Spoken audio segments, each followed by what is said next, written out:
हाम्रो धर्म भनेको के यो नेपाल र इन्डियामा मात्रै होइन के, यो विश्वमा भएको धर्म हो के। तर त्यहाँको मान्छेहरूले आफ्नो धर्म हराएको, बिर्सिँदै गयो के।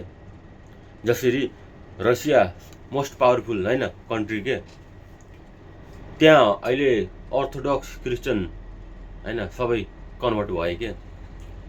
कति भयो, 1000 वर्ष भयो के।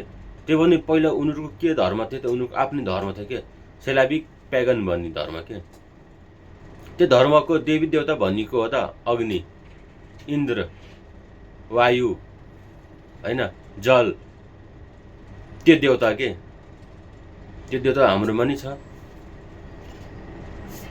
अनि उहाँले पूजा गर्ने भनेको आफ्नो पुर्खाहरूलाई के, पुर्खाको आत्माहरूलाई के, हामीले पनि गर्छौँ। हाम्रो धर्म के कहाँसम्म थियो के, तर कुनै मिसनरीहरू छिरे धर्म संस्कृति हराउँदै गयो के। त्यही भएर आफ्नो धर्मको होइन जगर्ना गर्न पर्छ, संरक्षण गरौँ, धर्म परिवर्तन नगरौँ। जय श्री राम।